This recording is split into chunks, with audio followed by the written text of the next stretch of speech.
Do you know the famous story that Nikola Tesla found the specific frequency to destroy a building?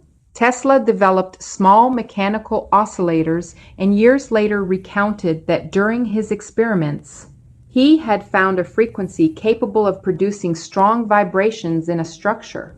The story gained so much fame that his device came to be called the earthquake machine. The spectacular part of the story of Tesla almost destroying a building has never been demonstrated as a historical or experimental fact, but the principle that makes this story so interesting is true. When two systems encounter certain resonance conditions, the response can be interesting. We usually look at a geometric shape and see only a drawing, but there is another way to look at it, as a field of information, a kind of organizational reference. In physics, a structure has natural frequencies of oscillation. When it receives stimuli close to these frequencies, its response can be intensified. This causes the amplitude of movement and the internal forms of the structure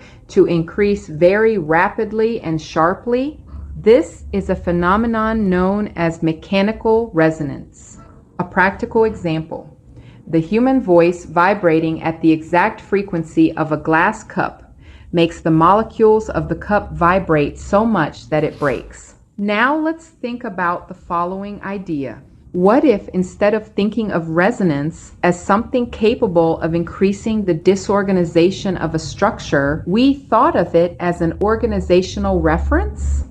It is in this way that we can understand the concept of resonant forms within D.O.S disks. Within the philosophy of the system, a form of sacred geometry would not just be a graphic representation of something. It works as an informative field of organization, a geometric reference containing relations of proportion, symmetry, repetition, order, and coherence.